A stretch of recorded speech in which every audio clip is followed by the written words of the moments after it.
That overwhelming spreadsheet of sales data holds the story of your business, and it's time to unlock it. First, get your raw data ready in a Google Sheet, with clear columns for dates, products, sales amounts, and any other key details. Select all your data, then head to the menu and click Insert, followed by Pivot Table. This powerful tool will do the heavy lifting for us. In the Pivot Table editor, drag the Date field into the Rows area, and the Sales Amount field into the Values area to see a daily summary of your revenue.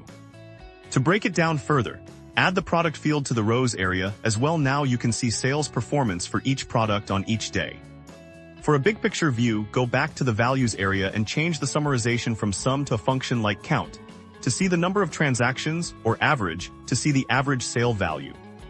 Now let's create an easy dashboard on a new sheet. We'll display key metrics. Use the sum function to calculate your total revenue by referencing the total from your pivot table. To visualize trends, highlight the relevant data in your pivot table, click Insert, and select Chart. A line chart is perfect for showing sales performance over time. Finally, use the chart editor to customize the colors and titles, and format your key metrics with bold fonts and borders to make your dashboard visually appealing and instantly understandable.